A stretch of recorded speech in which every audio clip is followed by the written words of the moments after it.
여러분 어렸을 때 이런 노래를 좀 불렀었죠. 우리의 소원은 통일, 꿈에도 소원은 통일. 이런 동요를 여러분 기억하십니까? 요즘 아이들도 이렇게 이런 노래 부르는지 모르겠습니다. 여러분의 소원은 무엇입니까? 꿈에도 소원은 무엇입니까?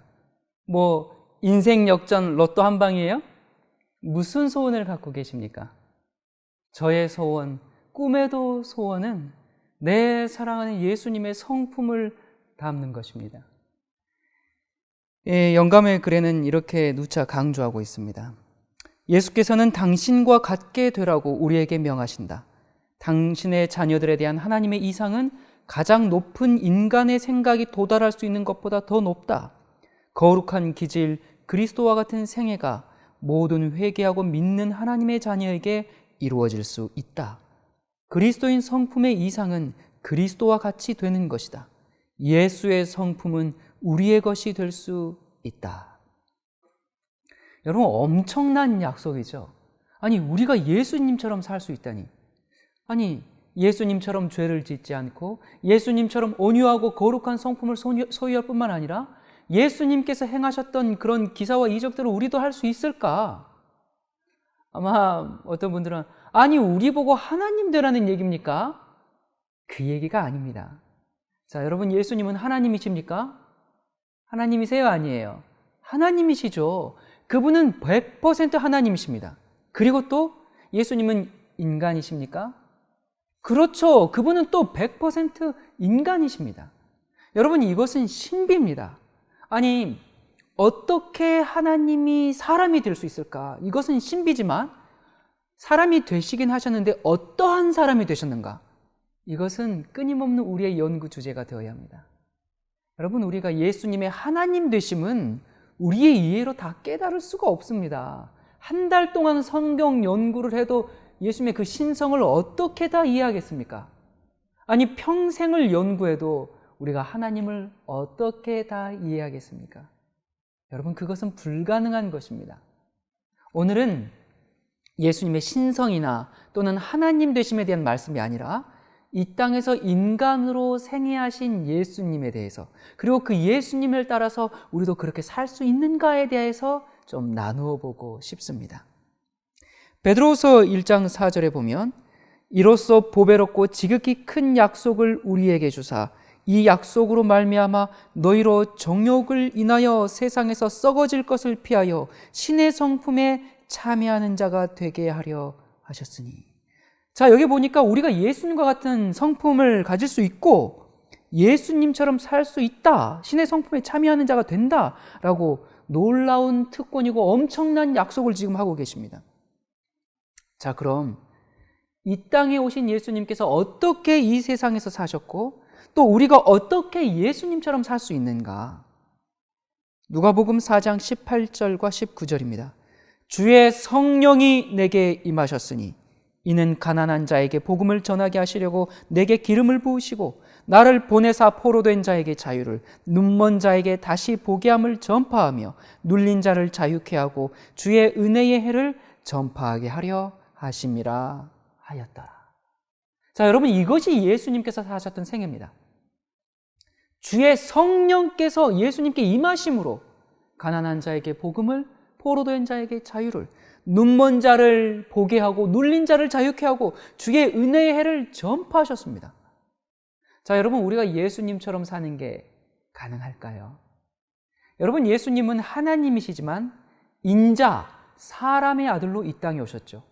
죄로 저주받고 또 타락한 그 아담의 범죄 이후로 4,000년에 걸쳐서 연약해진 인간의 본성을 취하셨습니다. 여러분, 예수님께서는 아담의 그 타락하지 않은 본성과 비교해 볼 때 그분은 신체적으로, 정신적으로, 도덕적으로, 그리고 영적으로 퇴보된 본성을 취하셨습니다.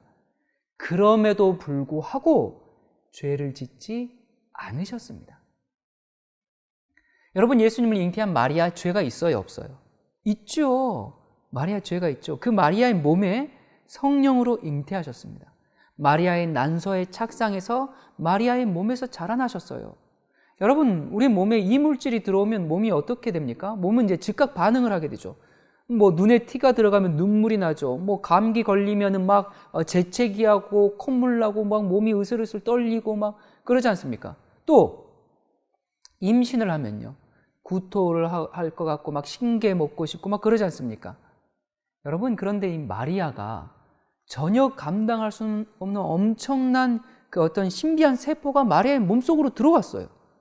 여러분, 인간의 몸이 견딜 수 없는 이런 물질이 들어오면 그럼 부작용으로 마리아는 당장 죽어야 합니다. 그의 몸이 감당할 수가 없습니다.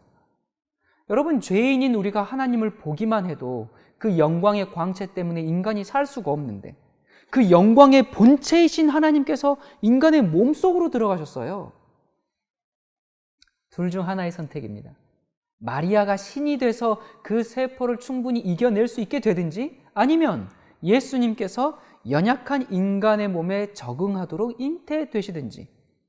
자, 여러분, 예수님께서 어떤 선택을 하셨습니까? 예수님께서 연약해진 인간의 몸에 적응할 수 있는 상태로 오셨습니다. 그렇기 때문에 성령으로 잉태되셨기에 죄는 없으시지만 죄에 대하여 넘어질 수 있는 인간의 연약함을 지니셨습니다. 여러분, 하나님께서 따로 그냥 어디 따로 예수님을 이렇게 막 키우시다가 출산 때 마리아의 배를 빌려서 그냥 딱 태어나게 하신 게 아니에요. 10달 동안 마리아의 몸에서 세포가 분열되고 또 분열되고 또 분열되면서 자라나셨습니다. 마리아가 먹는 음식으로 영양분을 삼으셨고요, 질병에 노출된 아주 연약한 인간의 그 면역체계 속에서 자라나셨어요. 마리아의 태교로 교육받으셨고. 여러분, 그렇기 때문에 예수님은 죄만 없으셨지 완전한 완벽한 인간이셨습니다. 여러분, 예수님께서 죄 없이 태어나셨지만 유혹자 사단으로부터 죄 지을 수많은 가능성과 시험이 우리와 똑같이 도사리고 있었습니다. 자, 그런 예수님께서 승리의 생애를 사시기 위해서 어떻게 하셨는가? 또 우리가 어떻게 하면 예수님처럼 살 수 있는가? 그 첫 번째 비결은 기도입니다. 아마 여러분들, 에이, 그건 누가 모르나요? 다 알죠. 이렇게 아마 말씀하실 수 있는데요, 너무 잘 알죠. 그런데 한 가지 묻겠습니다. 그런데 왜 여러분은 기도하지 않으십니까? 5분 하십니까? 10분 합니까? 여러분, 예수님처럼 살고 싶으십니까? 여러분, 예수님처럼 승리의 생애를 살고 싶으신가요? 자, 그렇다면 예수님은 이 땅에 사실 때 어떻게 기도하셨는가? 우리가 최소한 예수님이 기도하셨던 만큼은 기도하면서 바랄 걸 바라야 하지 않겠습니까? 자, 예수님께서 어떻게 기도하셨는가? 마가복음 1장, 새벽 오히려 미명에 예수께서 일어나 나가 한적한 곳으로 가서 거기서 기도하시더니, 자, 새벽 기도하셨습니다. 또 마가복음 6장 46절, 무리를 작별하신 후에 기도하러 산으로 가시다. 그러니까 일과를 마치시고 홀로 기도하러 산에 가셨고요. 또 누가복음에 예수는 물러가사 한적한 곳에서 기도하시니라. 틈만 나면 기도하셨어요. 또 이때 예수께서 기도하시러 산으로 가사 밤이 맞도록 하나님께 기도하시고, 자, 철야 기도도 하셨네요. 자, 여러분, 다시 묻겠습니다. 여러분, 예수님처럼 살고 싶으십니까? 갑자기 대답이 좀 작아졌죠? 예수님도 승리의 생애를 사시기 위해선 이렇게 기도하셨습니다. 여러분, 그런데 우리가 기도 없이 어떻게 승리의 생애를 살 수 있겠습니까? 저는 뭐 매일 넘어집니다. 또 쓰러졌습니다. 안 된다고요. 여러분, 기도하셨습니까? 여러분, 얼마나 기도하셨습니까? 예수님은 어떻게 기도하셨는가? 히브리서 5장 7절에 보면, 그는 육체에 계실 때에 자기를 죽음에서 능히 구원하실 이에게 심한 통곡과 눈물로 간구와 소원을 올렸고 그의 경외하심을 인하여 들으심을 얻었느니라. 자, 통곡과 눈물로 간구와 소원을 올렸다. 기도할 때마다 울라는 얘기가 아니에요. 그만큼 간절하게 기도해야 한다는 얘기입니다. 무엇을 위해서요? 자녀 대학 합격을 위해서요? 아니면 좋은 신랑 만나게 해달라고요? 무엇을요? 성령을 구하는 기도요. 말씀대로 살 수 있는 능력을 구하는 기도요. 마태복음 26장 40절 41절에 제자들에게 오사 그 자는 것을 보시고 베드로에게 말씀하시되 너희가 나와 함께 1시 동안도 이렇게 깨어 있을 수 없더냐. 시험에 들지 않게 깨어 있어 기도하라.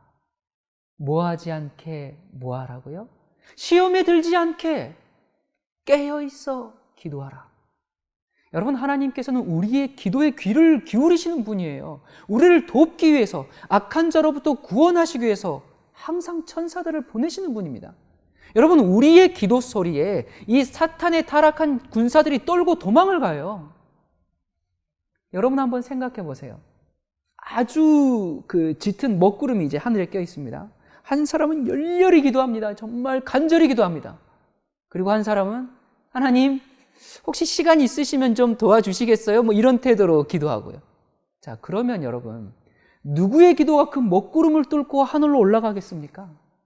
또 하나님께서는 누구의 기도에 그 먹구름을 뚫고 빛으로 응답하시겠습니까? 여러분 생각해 보세요. 하나님께서는 다 돕고 싶으세요. 다 돕고 싶으시지만 합법적으로 인정이 돼야 됩니다. 기도하든 안 하든 다 도와줄 수가 없어요. 합법적으로 기도 응답을 해 주셔야 하는 겁니다. 여러분, 사탄은 자기의 때가 매우 짧게 남았다는 것을 알고 있습니다. 그의 수하에 있는 그 타락한 천사들 지금 매우 바쁘게 분주하게 움직이고 있어요. 믿는다고 공언하는 사람들을 깊은 영적인 잠에 빠지도록 속이고 있고 서로 싸우고 있고 다투게 만들고 있습니다. 먹구름이 이 하늘의 빛을 받을 수 없도록 그냥 교회에 그냥 가득 머물러 있습니다. 이 구름을 어떻게 깨트릴 수 있을까요? 이 구름은 오직 열렬하고 꾸준한 기도로만 깨트릴 수가 있습니다. 여러분의 삶에, 여러분의 교회에 어떤 어려움과 위기가 왔습니까? 여러분, 우리 기도하도록 합시다. 진실한 기도만이 어둠의 세력을 무찌를 수가 있습니다. 여러분, 대화 없는 친구가 아니죠. 대화 없는 부부, 정상이 아니죠. 집에 들어가는 게 지옥이죠. 한 집에 사는데 서로 없는 것처럼 살아. 말도 안 하고. 그렇게 사는 부부가 참 많더라고요. 자식들 때문에 어쩔 수 없이 살아요. 여러분, 그러면 우리는 하나님과 얼마나 대화하면서 지냅니까? 여러분, 인간과의 이 대화의 단절이 비극의 시작인 것처럼 하나님과의 대화의 단절은 영적인 죽음의 시작입니다. 여러분, 제가 잘 아는 분이 한 분 계시는데요.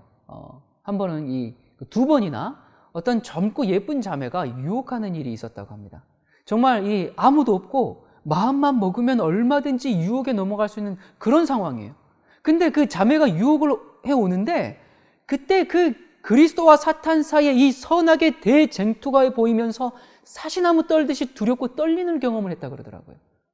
그냥 좋은 기회다, 한번 넘어갈까, 어떡할까, 그런 갈등이 아니라 그 순간 너무 두려워서 떨리는 경험.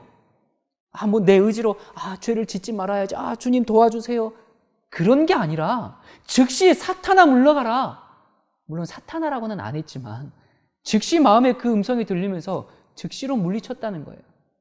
자, 이것이 가능한 이유는 뭐냐? 이분께서 말씀하시기를 그 문제에 대해 평소에 기도해 왔기 때문이었다라는 그런 고백을 들었습니다. 자, 여러분 다시 말하면요. 우리에게 유혹과 시험이 왔을 때 그때 기도하려고 하면 늦어요. 미리미리 기도해야 됩니다. 기도로 내공을 쌓아야 됩니다. 여러분, 자기의 약점을 잘 알죠. 어떤 사람들은 명예에 약해서 집안 다 허물어져 가는데도 낙선을 몇 번씩 하면서도 국회의원 출마해야 되는 사람들이 있어요. 또는 가족을 다 배신하고서라도 권력을 잡아야 하고, 또는 체면에 약하고, 또 돈 때문에 가족들과 일가 친척들과 다 원수가 돼서 인연 다 끊고. 여러분, 저마다 자기의 약점들이 다 있어요. 저 사람에게는 아무 문제가 안 되는 것이 내게는 큰 시험거리일 수가 있습니다. 자기가 뭐에 약한지 어느 정도 다 압니다. 자, 그렇다면 지금 그 문제를 놓고 기도하시기 바랍니다. 만약에 성적인 것에 약하면 지금 그 문제에 대해서 기도해야 됩니다. 하나님, 저의 육체적인 본성이 하나님의 뜻을 어길까 두렵습니다. 제게 그런 상황이 오면 제게 선하게 대쟁투를 보게 하시고 그 자리에서 저를 구해내 주십시오. 그걸 지금 기도해야 됩니다. 돈에 약하면 하나님, 제게 연봉 10억을 준다 해도 나는 하나님을 떠나서 세상에서 편하게 사는 것보다 하나님의 백성으로 사는 것을 더 귀하게 여길 수 있도록 그런 믿음을 주십시오. 믿음으로 모세는 바로의 공주의 아들이라 칭함을 거절하고 하나님, 세상의 모든 부귀영화를 모세처럼 거절할 수 있는 그 믿음을 주십시오. 그걸 지금 기도해야 합니다. 여러분, 기도 없이 딱 그 상황에 맞닥뜨리면 그냥 넘어가고 만다니까요. 하나님, 연봉 10억이라는데 딱 1년만 하나님 믿고 살겠습니다. 여러분, 그러다가 그 1년 새에 죽으면 어떡할 거예요? 자, 여러분, 그럼 예수님은요? 예수님은 어떠한 시험과 유혹을 당하셨는가? 예수님은 하나님이셨으니까 그냥 다 이기셨을까요? 아닙니다. 시험과 죄를 지을 수 있는 가능성은 예수님에게도 엄연한 현실이었습니다. 예수님은 모든 일에 우리와 한결같은 시험을 받으셨다고 했어요. 그런데 시험을 받을 때마다 예수님은 언제나 하나님께 충성을 다하셨습니다. 끊임없이 하나님의 능력을 의지함으로 예수님은 인간이셨음에도 불구하고 가장 혹심한 시험도 성공적으로 이겨내셨습니다. 여러분, 우리가 왜 예수님처럼 승리의 생애를 살지 못합니까? 그건 예수님처럼 기도하지 않기 때문입니다. 그렇다면 간단하죠? 우리가 승리의 생애를 살려면 예수님처럼 기도하면 됩니다. 자, 그렇다면 주여 믿습니다. 주시옵소서. 그렇게 힘줘서 기도하면 다 됩니까? 새벽 기도, 철야 기도, 금식 기도, 각종 기도 다 정해가지고 자, 주님께서 들어주실 때까지 어디 내가 이기나 니가 이기나 해보자 그렇게 씨름하면 됩니까? 여러분, 기도가 중요하죠. 그런데 어떻게 기도해야 되는가? 여러분, 시중 서점에 가면 기도에 관한 책들이 정말 즐비합니다. 응답받는 기도의 비결, 형통하는 기도, 아주 많은 책들이 있어요. 사람들이 그만큼 기도에 관심이 많다는 얘기죠. 그런데 문제는 거의 많은 기도가 하늘까지 올라가지 않고 허공을 그냥 맴도는 그런 기도일 뿐입니다. 왜 그런가? 기도가 하늘까지 상달이 돼야 될 텐데 그냥 천장까지 간신히 올라가다가 삐리리 하고 그냥 떨어져 버려요. 자, 여러분은 무엇을 위해서 기도하십니까? 자녀가 복받고 남편이 돈 잘 벌고 가족들 건강하고, 여러분, 이런 기도는 저기 은행나무 아래 가서 그냥 정화서 떠놓고 비나이다 산신 그거하고 다를 바가 없습니다. 하나님이 삼신할머니 같은 존재가 됐어요. 여러분, 우리가 기도를 하긴 해야 하는데 어떤 기도를 해야 하는가? 여러분, 우리가 예수님처럼 살 수 있는 두 번째 비결은 진리입니다. 여러분, 진리가 없이 기도만 하면 사이비가 됩니다. 여러분, 사이비가 무슨 말이에요? 비스무리하다는 겁니다. 비슷하긴 한데 진짜는 아니란 말입니다.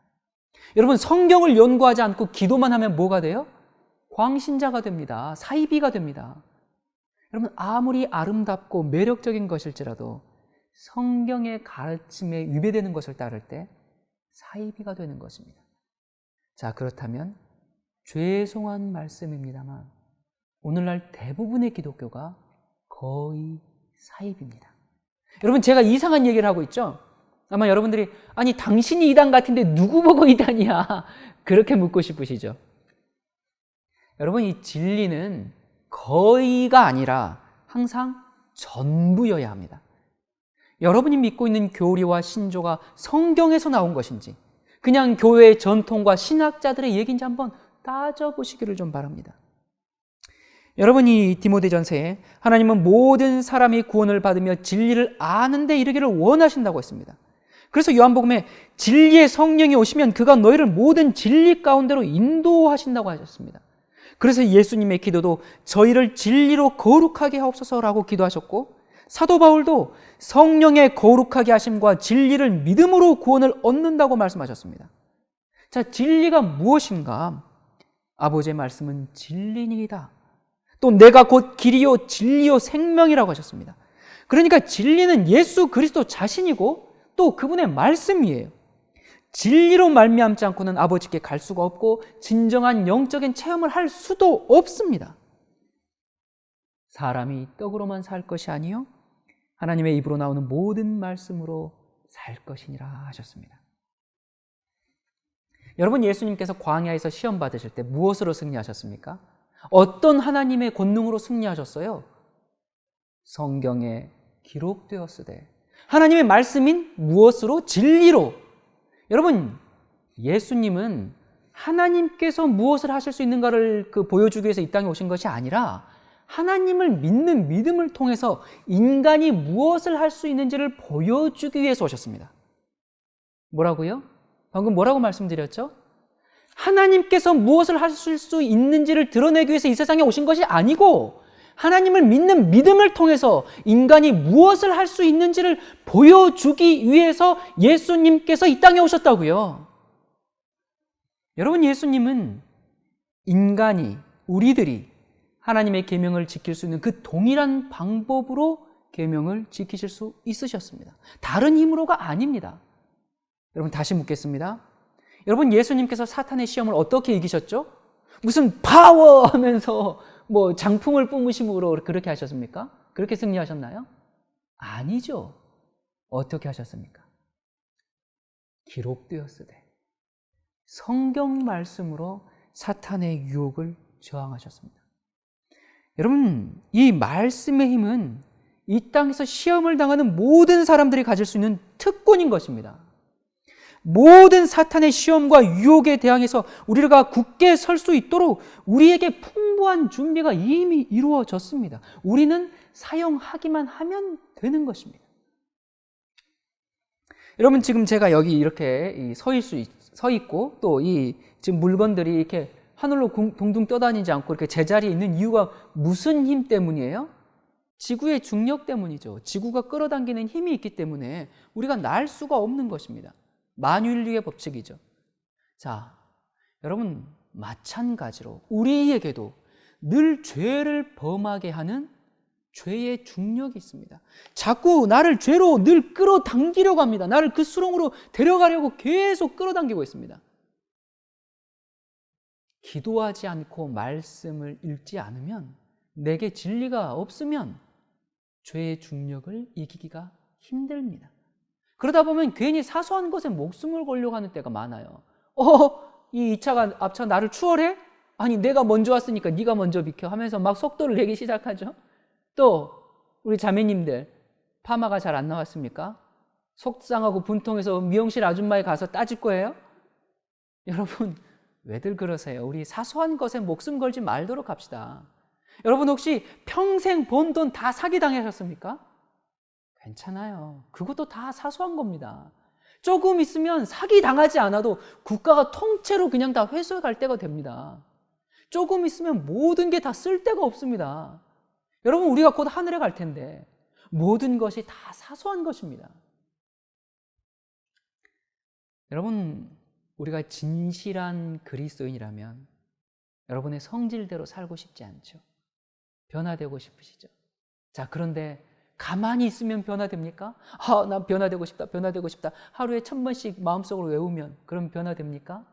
기도 열심히 하면 변화됩니까? 아닙니다. 진리가 우리를 변화시킵니다.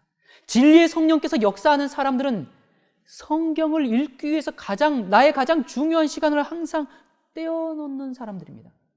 여러분, 우리가 이렇게 바빠서 언제 말씀을 가까이 하겠습니까? 말씀 볼 시간은 없으니까 열심히 교회 봉사라도 하자. 열심히 일한 사람 봐줘서 하늘에 가게 해주면 좋은데, 여러분, 죄송하지만 그것도 우리를 하늘에 옮겨주지 못합니다. 지금은 중대한 결단을 내려야 할 시점입니다. 여러분, 왜 말씀이 중요합니까? 여러분, 우리가 죄인이라는 사실을 어떻게 할 때 깨닫습니까? 어떻게 할 때 깨달아요? 그리스도를 바라볼 때 깨닫는 겁니다. 여러분, 그리스도를 어떻게 바라봐요? 사진 걸어놓고 매일 아침 출근할 때마다 저녁에서 퇴근할 때 와서 한 번씩 쳐다보는 게 그리스도를 바라보는 거예요? 아니잖아요. 그리스도를 어떻게 봅니까? 말씀을 통해서 보는 거죠. 말씀을 통해서 그리스도께서 나의 죄 때문에 그 창에 찔리신 그리스도를 볼 때 우리는 죄를 짓는 일을 그쳐야 한다는 것을 깊이 느끼게 되는 것입니다. 그렇게 될 때 우리는 하나님께 가까이 나아가게 됩니다. 하나님의 사랑에 대해서 그저 그냥 감정적인 흥분이 아니라 말씀을 통해서 그 사랑의 넓이와 길이와 높이를 깨닫게 되면 하나님을 모욕하고 있는 나의 못된 성질을 버리고 주님 뜻대로 살고 주님께만 영광을 돌리고자 하는 그런 간절한 열망이 일어나게 되는 것입니다. 여러분, 예수님을 통해서 보여준 그 하나님의 사랑은 나를 감동시키고 우리를 감동시키고 온 우주를 감동시킬 뿐만 아니라 죄인을 회개케 하는 놀라운 사랑의 힘이 있습니다. 그러나 여러분, 하나님의 사랑은 언제든지 죄인을 용서하고 받아주시지만 또한 하나님께서는 죄와 타협하지 않으십니다. 그리고 계속해서 죄를 짓는 사람은 단 한 영혼도 구원받을 수 없다는 사실을 우리가 기억해야겠습니다. 여러분, 하나님은 원칙과 공의를 다 무너뜨리면서 오냐 그렇게 받아주시는 분이 아니에요. 여러분, 종교 장사꾼들의 소리에 현혹되지 마십시오. 하나님은 사랑입니다. 그분에게 있어서 심판은 너무 잔인한 것입니다. 사랑의 하나님께서 그럴 리가 없으십니다. 여러분, 그것은 방종을 낳고요. 죄와의 타협은 파멸입니다. 성경은 우리에게 결단을 요구하고 순종을 요구합니다. 개혁이 필요하고 회개가 필요합니다. 영생은 뭐라고요?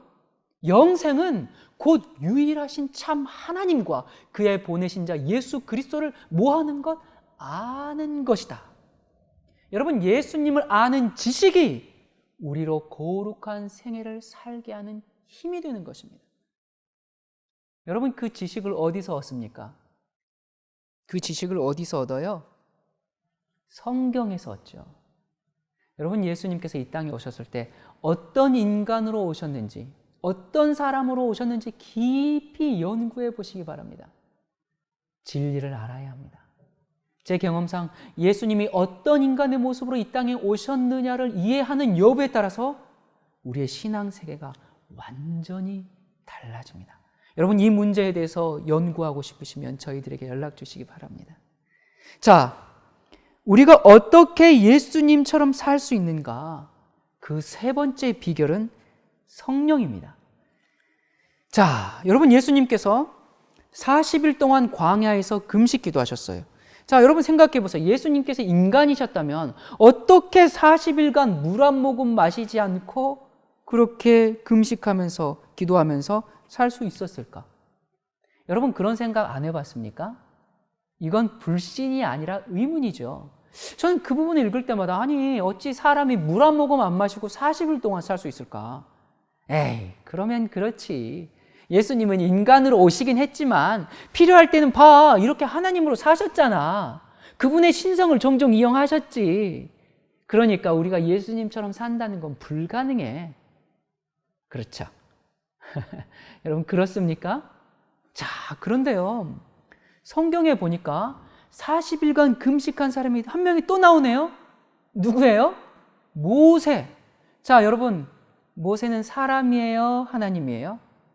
사람이죠.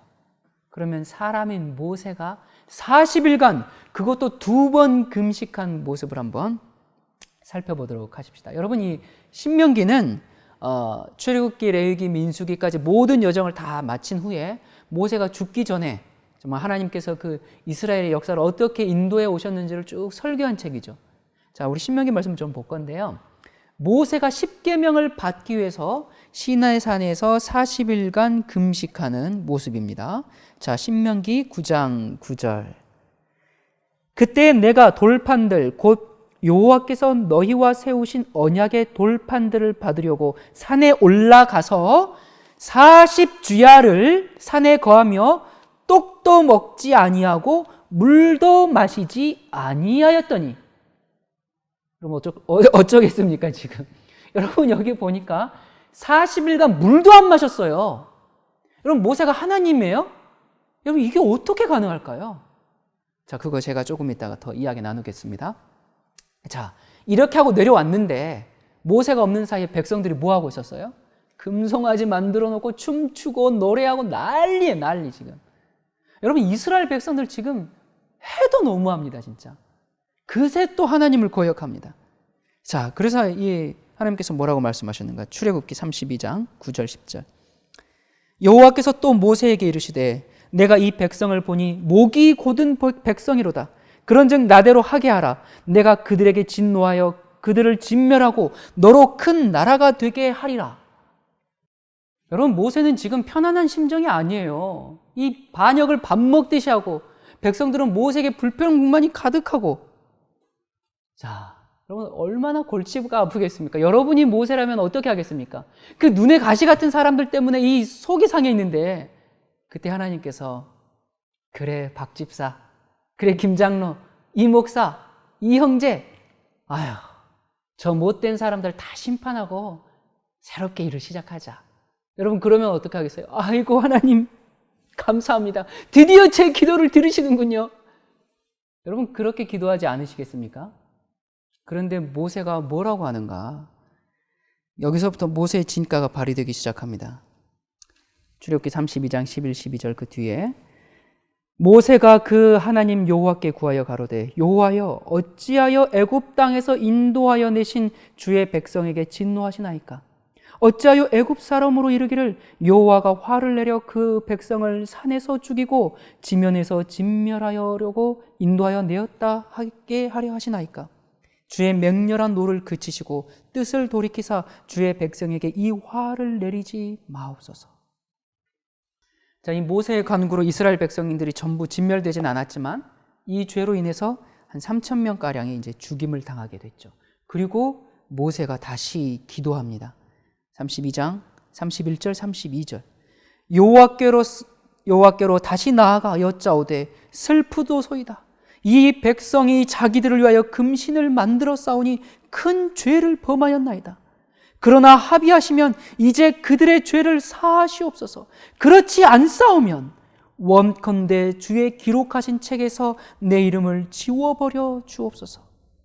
그러면서 두 번째 금식을 하게 됩니다. 신명기 9장 18절입니다. 그리고 내가 전과 같이 40주야를 여호와 앞에 엎드려서 떡도 먹지 아니하고 물도 마시지 아니하였으니 이는 너희가 여호와의 목전에 악을 행하여 그를 경노케 하여 크게 죄를 얻었음이니라. 자, 여러분 이 말도 안 듣는 백성들 그냥 전부 확 쓸어버렸으면 좋겠는데 모세는 그들을 여전히 사랑합니다. 그러면서 이 백성의 죄를 용서해 달라고 다시 40일간 금식하면서 중보 기도를 합니다. 여러분 이게 사람이에요? 저들의 죄를 용서하여 주시옵소서.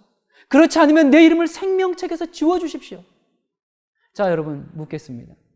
우리가 예수님처럼은 못 살겠다면 최소한 모세처럼은 살아야 하지 않을 거 아니에요? 여러분 그렇지 않습니까? 여러분 우리가 핑계할 수가 없습니다. 자, 그리고 이제 이 모세의 두 번에 걸친 이 40일간의 금식이요. 예수님은 한 번이셨어요.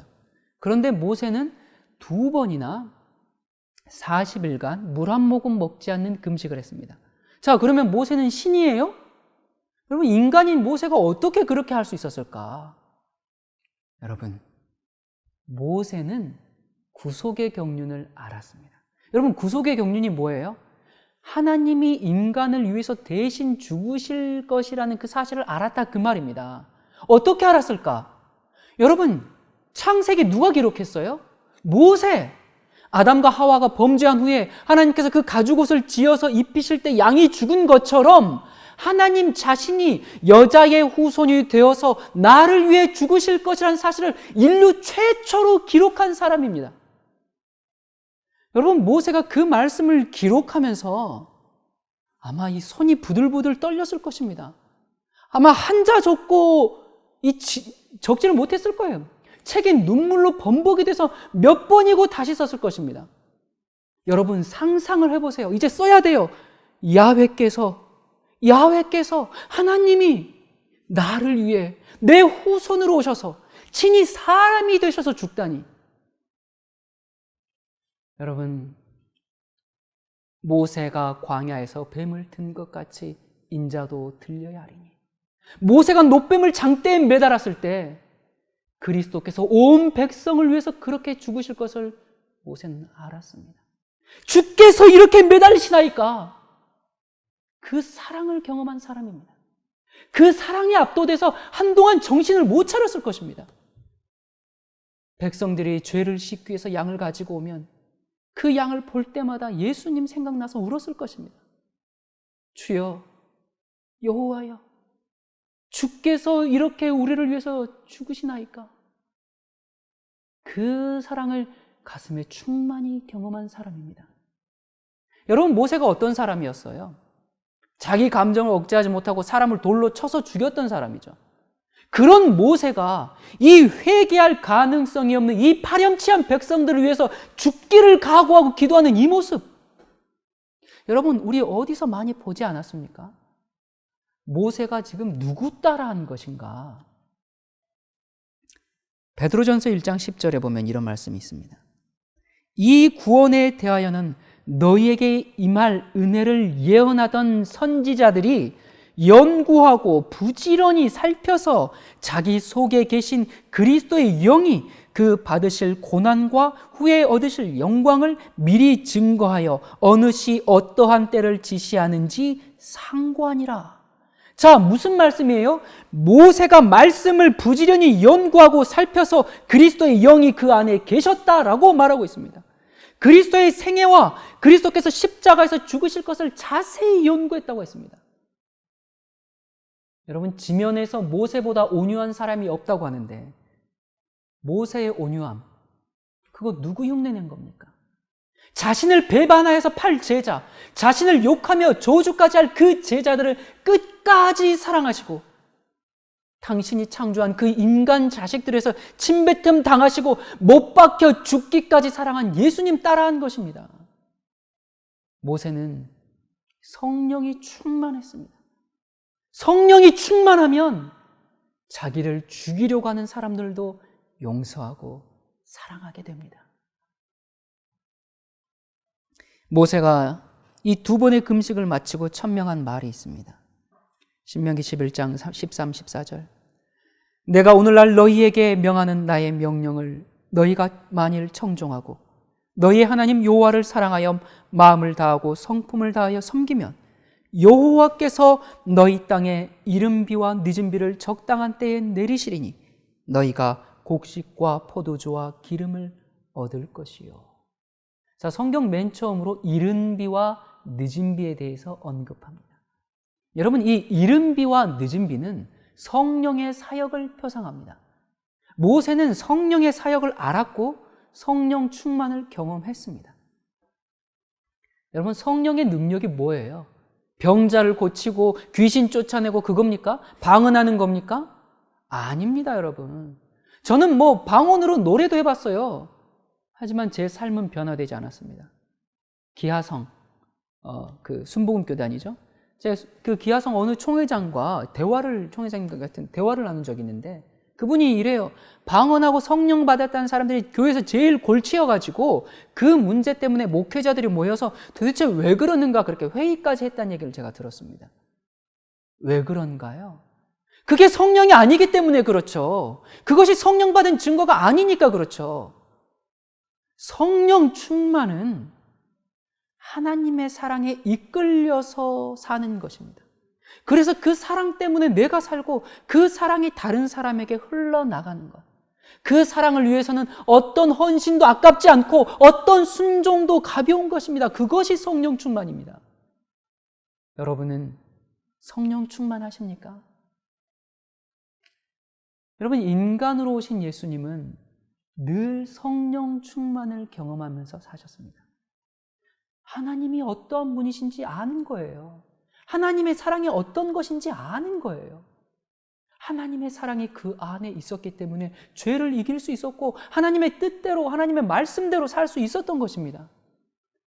하나님을 전적으로 사랑하고 의지함으로써 무한한 승리를 거두셨습니다.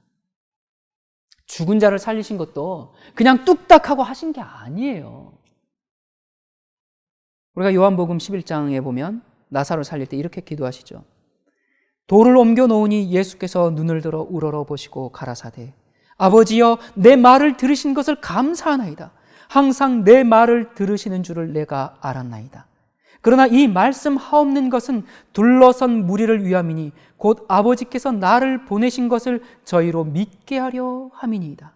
하나님께 기도하고 성령의 능력으로 행하신 것입니다. 여러분, 예수님께서 공생애를 시작하실 때 무슨 말씀을 처음에 말씀하시고 시작하셨죠? 우리가 처음에 읽었던 말씀이에요. 누가복음 4장 18절. 주의 성령이 내게 임하셨으니 이는 가난한 자에게 복음을 전하게 하시고 포로된 자에게 자유를, 눈먼 자에게 다시 보게 함을, 눌린 자를 자유케 하고 주의 은혜의 해를 전파하게 합니다. 성령이 임하심으로. 여러분, 예수님께서는 내가 아무것도 스스로 할 수 없다고 하셨습니다. 또 아버지께서 가르치신 대로 말한다고 하셨고, 내가 자의로 말한 것이 아니고 나를 보내신 아버지의 명령하신 대로만 말씀하신다고 하셨습니다. 여러분, 예수님이 하나님이 아니시다, 그 얘기가 아니에요. 그분께서 인간으로 계시면서 여전히 신성을 가지고 계셨죠. 물론입니다. 신성의 광채가 번뜩였습니다. 신성의 능력을 행하실 때가 있었습니다. 하지만 예수님께서 인간으로 사실 때 늘 아버지 하나님과 동행하면서 아버지 하나님을 의지하면서 사셨습니다. 그러면서도 우리에게 약속하세요. 누가복음 11장 13절에 너희가 악할지라도 좋은 것을 자식에게 줄 알거든 하물며 너희 천부께서 구하는 자에게 성령을 주시지 않겠느냐. 구하는 모든 자에게 주시겠다고 약속하셨습니다. 여러분, 이른비 성령 하면 오순절 마가의 다락방이 떠오릅니다. 그들이 거기 모여서 뭐 했습니까? 예수님께서 최후의 만찬 때 이를 행하여 나를 기념하라 한 말씀대로 먼저 서로의 발을 씻기고 이 떡은, 이 잔은 너희를 위하여 흘리는 나의 피다. 예수님의 심장이 터져 죽으신 그 십자가의 사랑을 그때서야 비로소 깨달은 것입니다. 내가 얼마나 속절없는 인간인지 눈물로 회개하고 그 사랑에 가슴 벅차서 서로에게 죄진 것을 고백할 때 성령이 임했습니다. 나의 죄가 예수님의 심장을 찢어놨다는 사실을 깨달을 때, 그렇게 서로의 발을 속죄의 눈물로 씻을 때 성령이 임했습니다. 성령 충만이 임했습니다. 여러분, 그 후에 무슨 일이 벌어졌는지 아십니까? 안진뱅이를 일으켰고 죽은 자를 살려냈습니다. 성령이 임하면 죽은 자를 살립니다.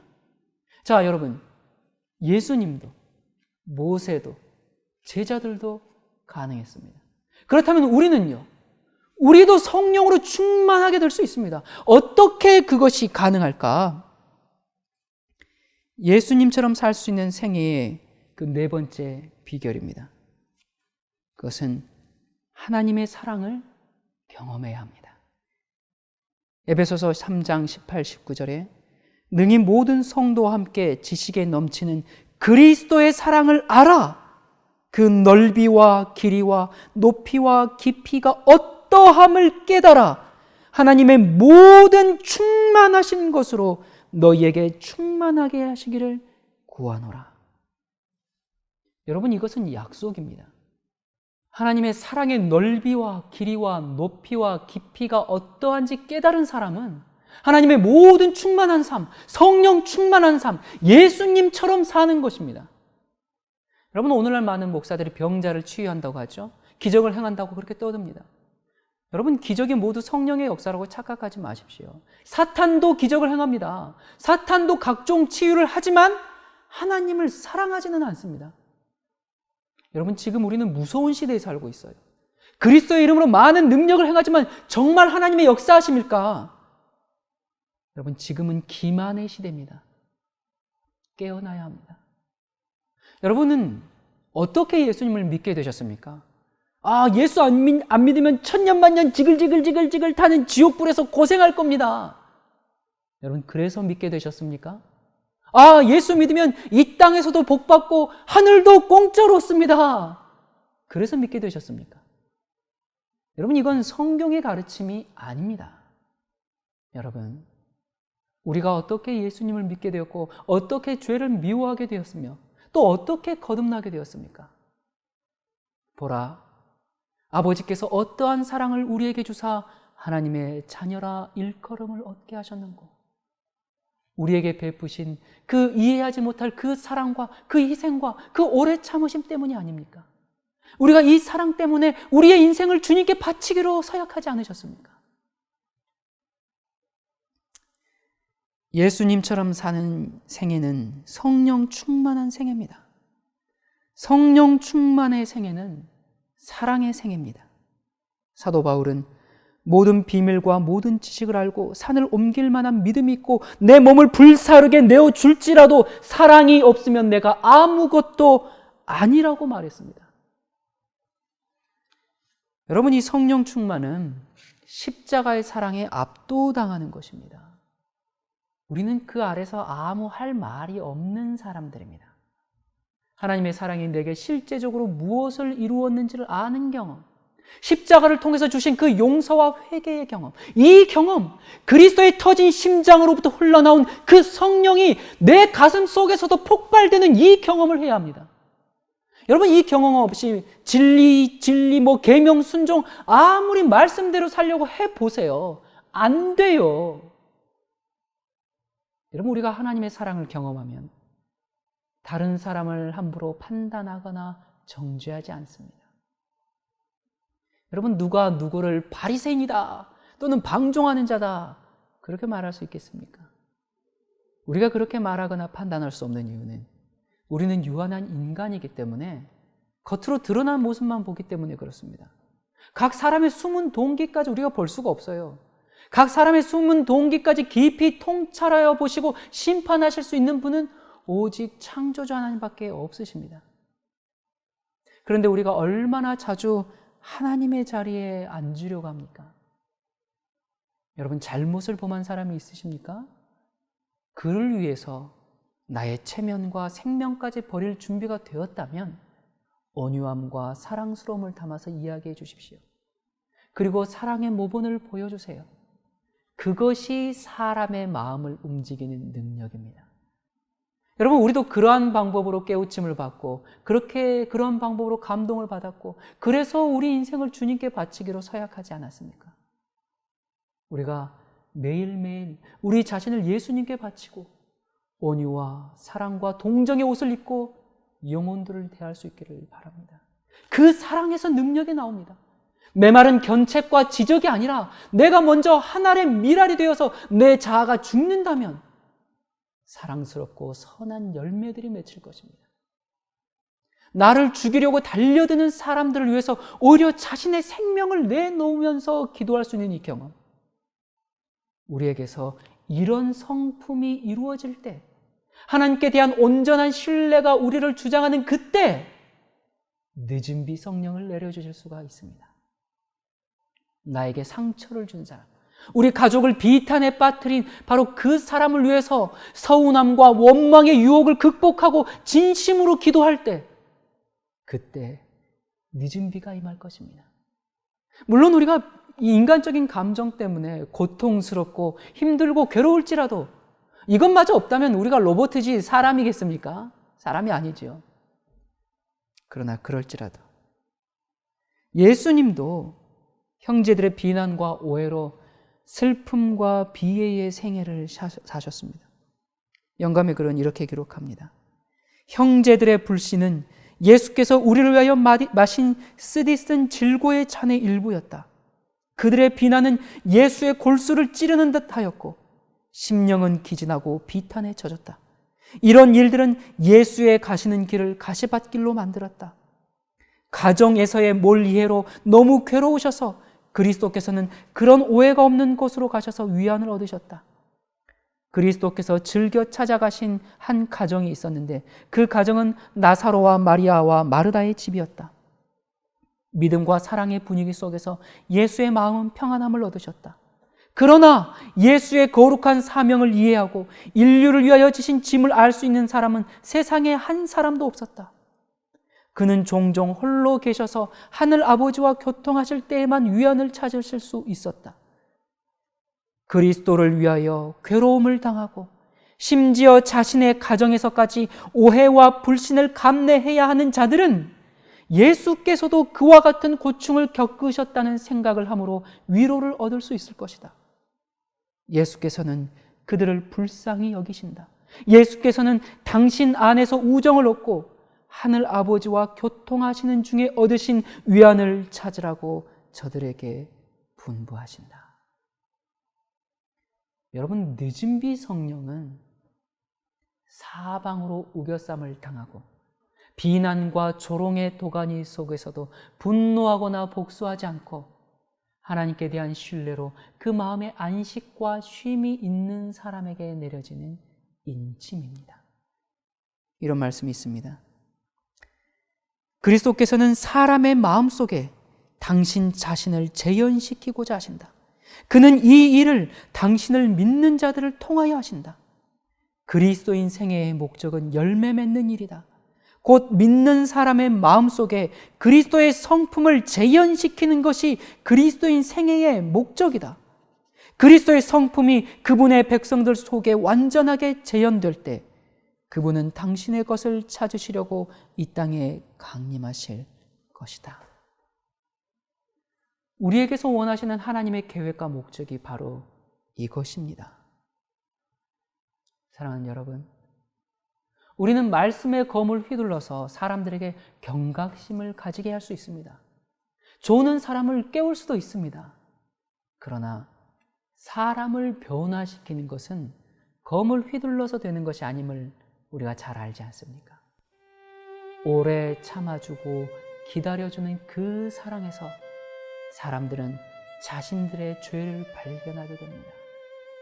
우리 엄마들이 아기가 성장하기를 조심스럽게 기다리듯이 뒤집어서 앉을 준비를 할 때까지, 기어서 물건을 잡을 때까지, 그 작은 입으로 엄마라는 최초의 단어를 말할 때까지, 일어나서 걸을 때까지, 뛰어서 심부름을 할 때까지 가르치며 기다리지 않습니까?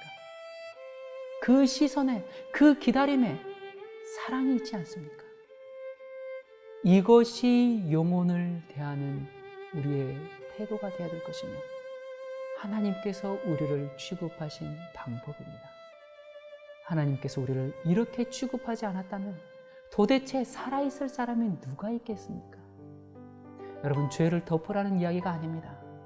죄를 심히 가증하게 느끼면서 회개하게 만드는 것은 사랑의 능력이라는 것입니다. 그래서 사랑은 율법의 완성입니다.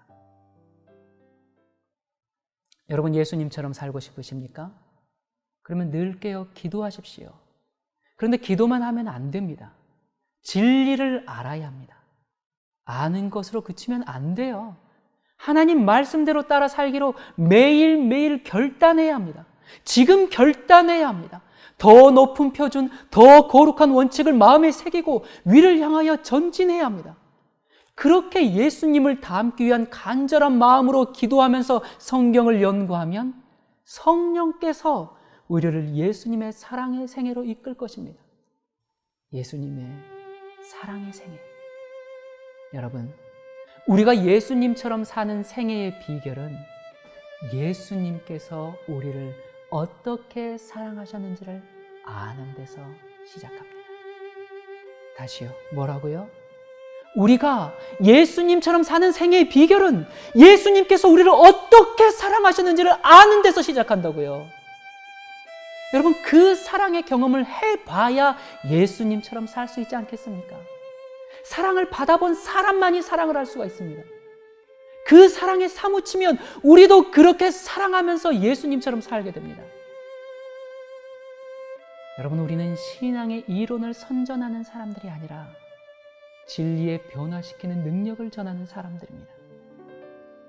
여러분, 우리가 구원받고 또한 다른 사람들을 생명의 길, 구원의 길로 인도하기를 원한다면 하나님의 사랑에 대한 감동과 그 용서의 경험과 그 회개의 경험이 우리 마음에 먼저 경험되지 않으면 안 됩니다. 여러분, 그 하나님의 사랑이, 그 이른비 성령의 역사인 그 용서와 회개를 통해서 하나님의 사랑이 우리 안에 가득해지고 그 의의 결과로 예수님의 사랑의 성품을 재현하게 되어서 하나님이 어떠한 분이신지 영원토록 증거하는 하나님의 증인들이 되기를